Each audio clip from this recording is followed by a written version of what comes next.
Did you first grow curious about the paranormal? Dare you dig deeper? You are listening to Hounds of Asher.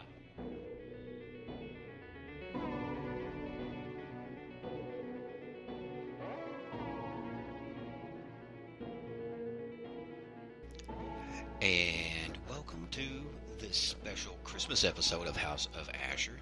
I am your host, Steve Asher, and hope everybody's doing well. I know it's been a real kind of crappy year. We're kind of waiting on to see what's popping with these vaccines. I'm a little scared. I'm not going to lie. I'm not anti-vaxxer. I'm not whatever. I know some vaccines have really jacked people up, and also I know it's cured people from polio. So there's that.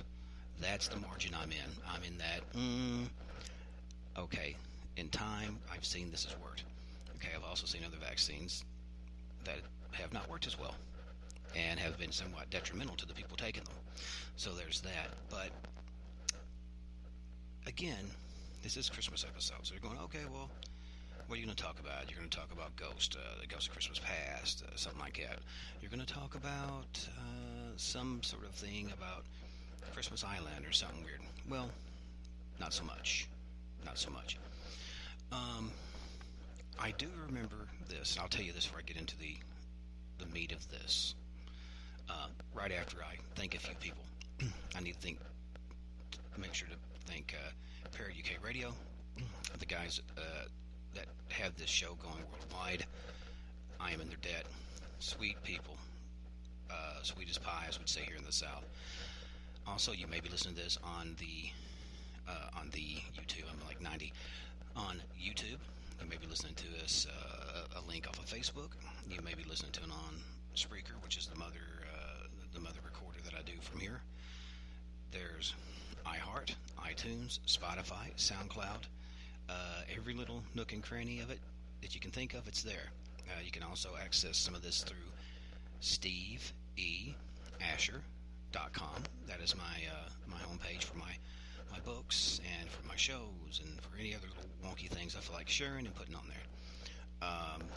As always, some of you guys may or may not know, I am an enthusiast. I love doing what I love, and that entertains me. Be it the paranormal, haunted places, goblins, ghosts, fairies, spooks, parallel dimensions, time portals, things out of time, things that should not be in a time frame, and they find it in strata that's 200 million years old, and there's a wristwatch or something. I mean, yeah, I know a lot of it's BS, but what if some of it isn't? You have to keep an open mind if you don't want to just go through life punching the clock. Okay, I made 150 units today. Cool. Can I go home and try to sleep? What are you doing tomorrow? Going back and doing it again. Yeah. If that's the life you want, cool. Have at it. But this is a way for some of us to live vicariously through stories and events and whatnot. Okay, I'll tell you this. Christmas time. Being in a small western Kentucky town, obviously a lot of it revolved around church and things like that. But my mom was pretty cool. She was pretty groovy. She was from like the Appalachian Mountains, and she saw things differently. Hill people see things different. It's just how it is. And we would watch and read about all kinds of different stuff. Some of those things I mentioned before: spooks and specters and haunted castles and all this and that, and all these different weird things that's happened. One of the things that people don't think about Kentucky is the amount of just strange aerial events. You could call it UFOs, you could call it what you want, but definitely have had some strange things happen. And there are some different things. We've had I think it was like January 7th around 1948, 1949 in Fort Knox, Kentucky. There was a young Captain Thomas Mantell, who was a pilot, and he was from the Gotham Army Air Base, and he went to investigate what appeared to be a massive circular object. It was very close to the town of Madisonville, Kentucky, which is maybe 35-40 minutes from me. Anyway, different people saw this thing and said it was hovering at about, or well, it was estimated the size of about 300 feet in diameter. Okay, metallic, definitely reflective, had a weird gaseous trail, sort of a greenish yellow mist, and one person even said that it looked like it descended before shooting upward to its original height and speed greater than 500 miles an hour. That's pretty darn quick. Clouds don't act like that. Seagulls don't act like that. Weather balloons don't act like that. UFOs act like that. So apparently the young pilot took off in his F5 1D Mustang, and it was just boogieing and got higher than probably 25,000 feet before he blacked out. You know, even trained pilots, you give it your all and you just fight those G's, and that's what happens. Now, he crashed his plane. I think it come down around Franklin, Kentucky, in which the object took off and disappeared and all that stuff. But the crazy thing was, he was talking. He was connected to the base by, the radio, and he was actually talking with people at Scott Air Force Base. This is in Illinois. Now, he had claims that the person working the radio, that he heard Mantell say, "My God, I see people in this thing." That's a trip. That's really weird. You don't have people in hot air balloons. Now, of course, you do the famous, these were air test dummies or whatnot. Well, air test dummies are going to go 500 miles an hour anyway. But amazingly, the young captain survived his situation. Luckily, it was just very, I guess, minimal damage. It's very unusual, and it's kind of a miracle he survived. Now, another one I want to talk about. This, I've actually been able to speak to the lady who is a descendant of this family, Miss Geraldine Stiff, and it ties into the Kelly Hopkinsville Goblin story. This was 1950s. This is right in the thick of some of that. Of some of the UFO stuff. And this was, I think, August 21st, and this was around Hopkinsville, Kentucky. Also about 30 miles from me. I'm more or less in sort of a triangular connection between all this different stuff. So anyway, this was kind of blown off. This is a small town just outside of Hopkinsville, and there were 5 adults and I think 7 or 8 kids that were there, and they were traveling carnival workers, carnies. Okay, and I say that with all due respect. I'm not using it as a derogatory term. It's just what people called them at the time. Anyway, they had said that they had been attacked by about a dozen small entities, creatures, they described them. Part of the description was that they had claw-like hands, kind of emaciated, thin, spindly legs, glowing yellow eyes, and also had large pointy ears. Okay, that is how we're tying it in to Christmas. Now, take away the glowing yellow eyes and the creepy hands. Elves are, some elves are kind of thin, some kind are chunky, whatever. Elves, by nature, you think of Santa's elves, but also classic elves were very thin, large pointed ears. That's my hook. You're welcome. Merry Christmas. But according to that family, that they were fighting these creatures, shooting at them, more or less to fend them off from their property best they could. But it said it didn't have any effect on them. It's just like it almost made the sound of like when you shot against like a tin can, sort of just bounced off of them, a la old time Superman serials. But there was actually an investigation. The local police came but said they could not find any real evidence of these creature or goblins, as they, I guess, had come down to calling them. thing was the family was very, very disturbed by the incident. That they even packed up and left in the middle of the night. And when supposedly the creatures returned. And apparently there had been a couple different incidences dealing with this situation. And it's such a famous story that the Kelly community actually does on the anniversary of the event, the third weekend of every August, a thing called the Kelly Little Green Man Days. And this is one of these things that I know Geraldine, Miss Stiff, takes very seriously. I have seen some of the photos related to this. I've seen, oh man, the hand-drawn descriptions from the family. I've seen the screen doors and the bullet holes and the whatnot. And supposedly there was other evidence that had to do with markings on the ground and things, but the cops kind of just, some crazy old carnies. What are they talking about? Maybe they were drinking too much of that moonshine. That's what some of the papers coming out of like New York and bigger cities were having a real good time with all this. I look at these hillbillies. They're out here having a good time, sipping some juice and seeing shooting stars. Anyway, it made for good tabloid magazines, but it really left a mark on these people. And the fact that you go through some and no one wants to believe you anyway, it's a heck of a way to try to make it. But another story I was going to tell you about, there's an area called Florence, Kentucky. I'm not super close to that, and this is way back in 1974. It's an area called Big Bone Lick. Insert joke here. A lick is more or less like where lakes and things come together, like salt licks and things like that.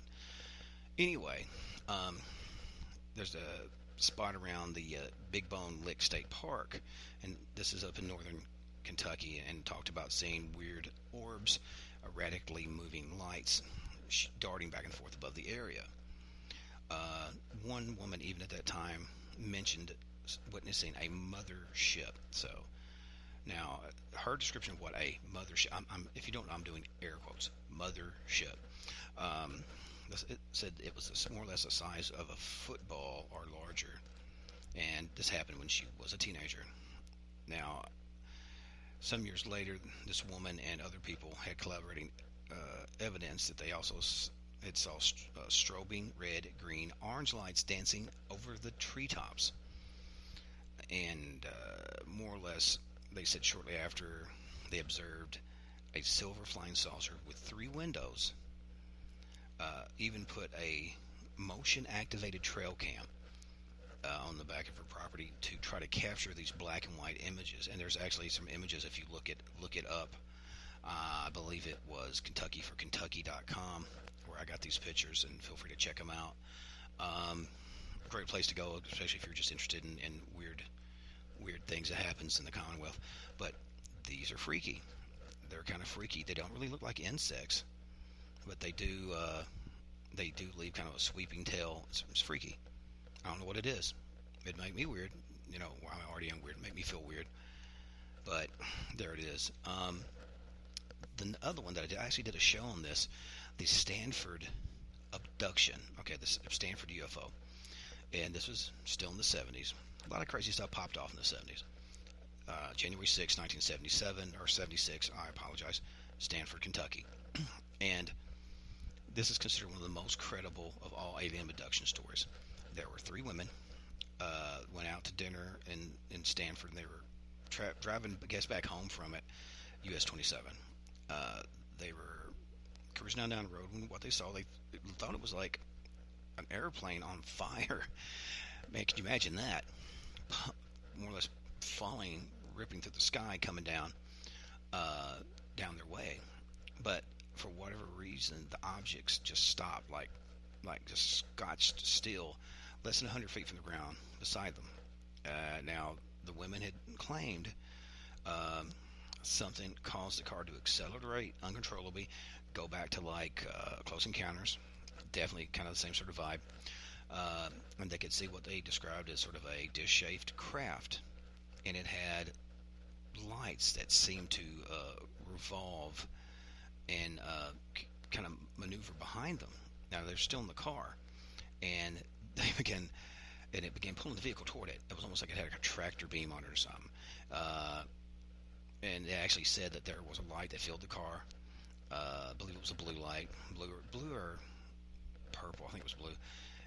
And what next thing they knew was they were back on the highway, driving home.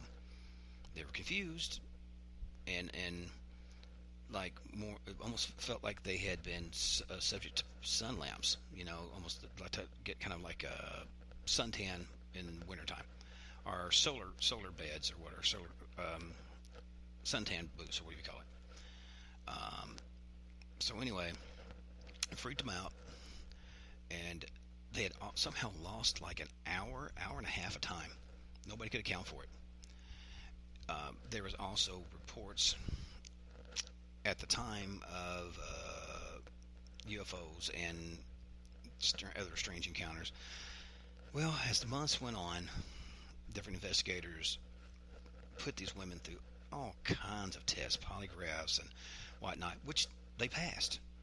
There was never a doubt that these women felt they saw what they saw. Okay. Understand a lie detector or a polygraph, or a polygraph is not a lie detector. Polygraph is to measure stress, to measure if you're trying to be get away with something, or you know that you're not telling exactly something truthfully, and it will show a however marginal reflex in what you're saying.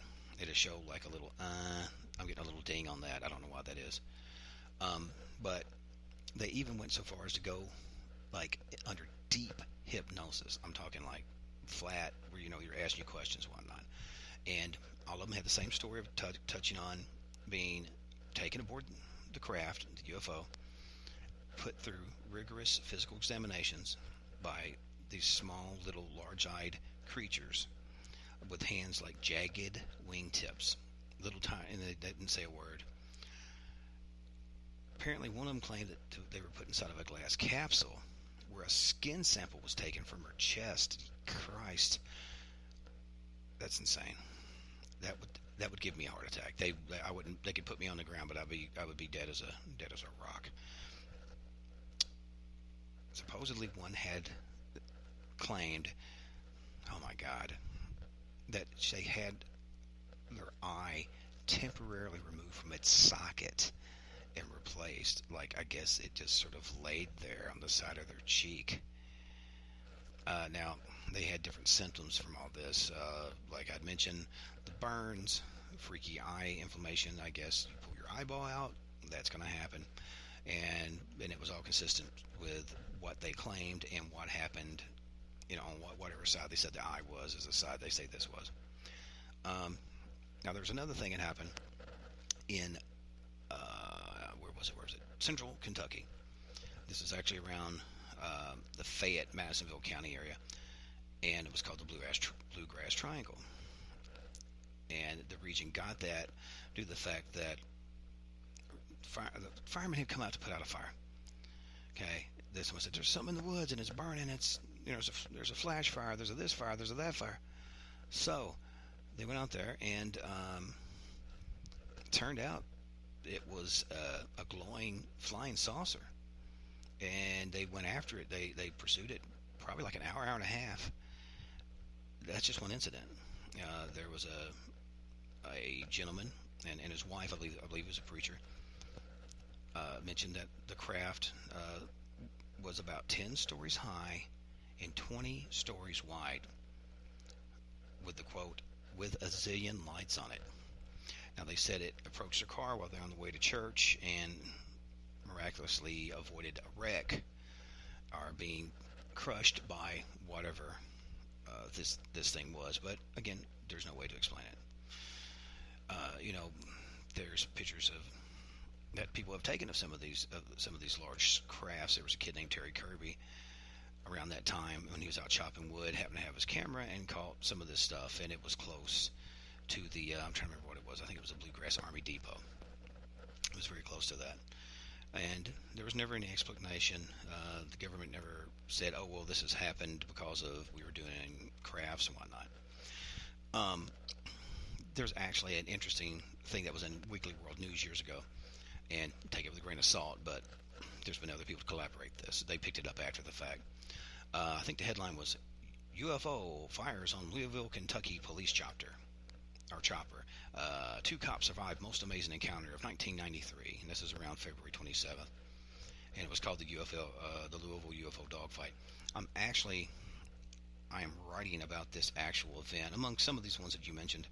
I wrote some in my Curious Counties from Kentucky book, and this story will be in the More Curious Counties from Kentucky. It's a volume 2 of that.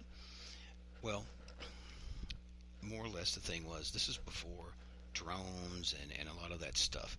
So there were some police pilots, and they took out their helicopter for routine patrol. This is midnight-ish, obviously going to have some traffic, but it's not going to be that bad. They were up and going, and what they supposedly encountered was a glowing pear-shaped orb. It was about the size of a basketball. Now, that's maybe not very impressive, but it seems like the orb would coming around, circling, ascending, like up above it, like 600 miles an hour, and dropping down, and circling it again, like it was studying it. Now, this thing took off. Then the orb reappeared, circled the helicopter again, and when the pilots tried to evade it, gave chase. Okay, this is according to the pilots and witnesses on the ground, where the UFO shot 3 baseball-sized fireballs at the helicopter and disappeared. Shooting fireballs. I believe, I'm trying to remember, I think the pilot was Kenny Graham, and Kenny Downs. The pilot's Kenny, flying around together. Anyway, but this thing took a shot at him. It was pretty freaky, and I would want no part of it. Another one was the Painesville UFO train crash. Yes, train crash. UFO hit a train, y'all. This happened around January 14th of 2002 in Painesville, Kentucky. And there was a train. It was hauling a bunch of coal and different freight through Painesville, Kentucky. It's a rural area. Trains are very big in that area. It was on its way to Shebania at about 2:47 a.m. Weird lights appeared down on the track ahead of them, and suddenly the train's electronics went haywire. They love jacking with electronics. Now, there were about 3 other hovering craft that seemed to be scanning the water with searchlights. Now, these particular UFOs described as metallic with no windows or visible openings, almost like it would what you would think of as a drone, a UFO drone. And the diesel engines lost all its power and was able to stop quickly enough. It struck the closest UFO on the tracks. It hit the UFO. Now, after reporting the incident, the crew was instructed to bring their damaged engine into the yard in Painesville. Now, witnesses described being greeted by an army of workers immediately tending to our train, while several people in weird outfits rushed about. First of all, I would have loved to have heard that conversation. Bring. Yeah, main yard. Hey, we had like a little thing happen. Yeah, what's going on? Well, we hit something. What do you mean you hit something? Oh, God, is everybody okay? Did anybody hurt? Yeah, the train's beat up a little bit. What'd you hit? You hit a pole? Hit a cow? Got loose? UFO.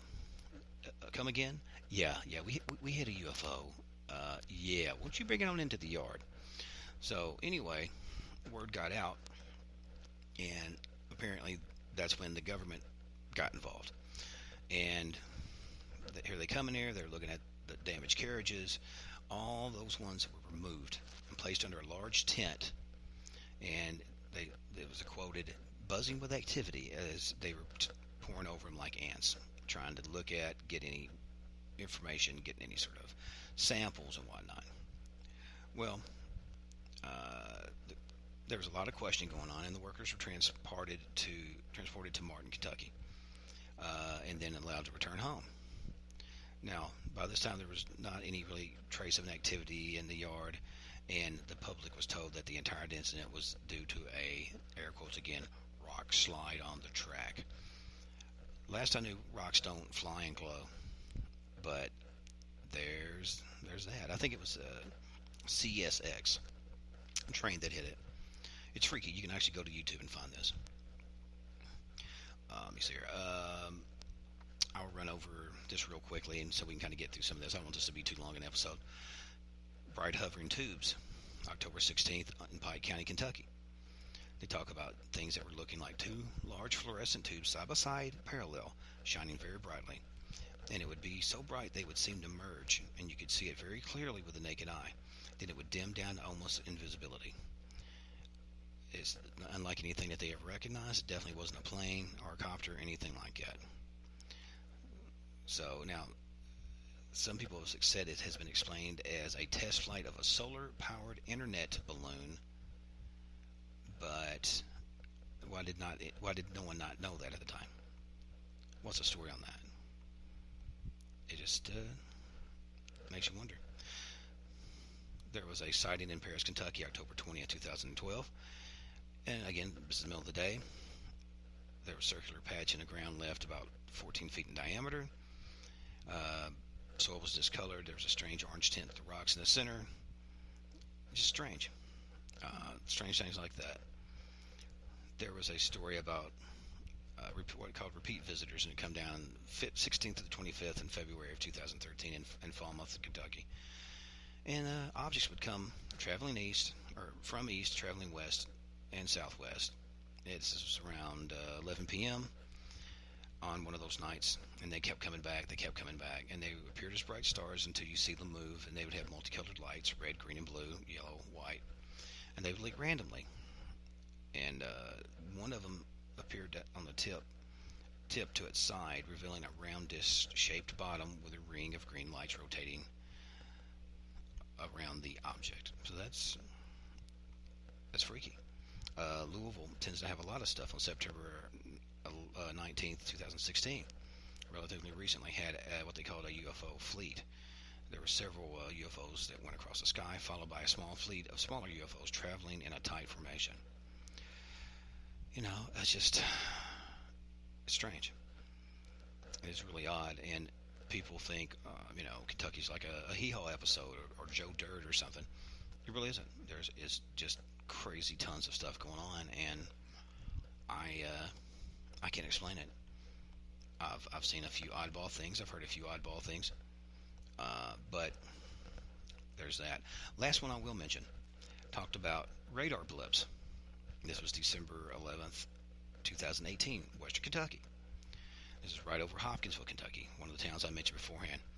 There were large storm-like radar blips, almost like you'd think it was like a weather formation, that appeared mysteriously over Western Kentucky. Now, the National Weather Service could not explain the abnormality because it wasn't raining at all. There was no precipitation anywhere in the region. Now, to make this even more intriguing, was the blip's proximity to Fort Campbell Military Base in the city of Hopkinsville. I call it Hoptown, which is known for UFO activity. A unnamed pilot pilot claimed that he was told by Evansville, Indiana Air Traffic Control that the blip was a result of a military aircraft releasing a stream of chaff, a radar jamming material sometimes used to obscure training exercises. But, that being said, none of the military bases that were nearby had any knowledge of any such exercise being conducted on that day, so we have to call BS on that one. There was the Easter UFO chase, 2019, in Glasgow, Kentucky, on April 21st. There's just tons of stuff, tons of crazy stuff. And my question is, have you seen anything in the sky? Have you seen anything weird? What is your explanation? Do you have an explanation? Do you have a theory? Do you have a really weird, freaky UFO encounter? I don't want to sound like a Jerry Springer episode, but have you been abducted? I've even heard people supposedly having children with aliens on their abductions. And I don't laugh about it because that would be horrifying to lose control of your body like that and more or less being used like a petri dish for a possible hybrid or something. Believe it or not, it's an interesting story. So, but what I want you guys to do, I want you to go out there, have a great day, Go out there, do your little shopping. Please do your social distancing. But as the sun sets behind the pines and the shadows grow long, make sure to look under your bed, behind your closet, beneath those Christmas trees, maybe up the flue of your chimney. There may be a fat man with presents, or there may be elves, aka goblins, coming to see you this holiday season. But don't be afraid. It's okay, because there's knowledge in fear. But until next time, my friends, please remember to stay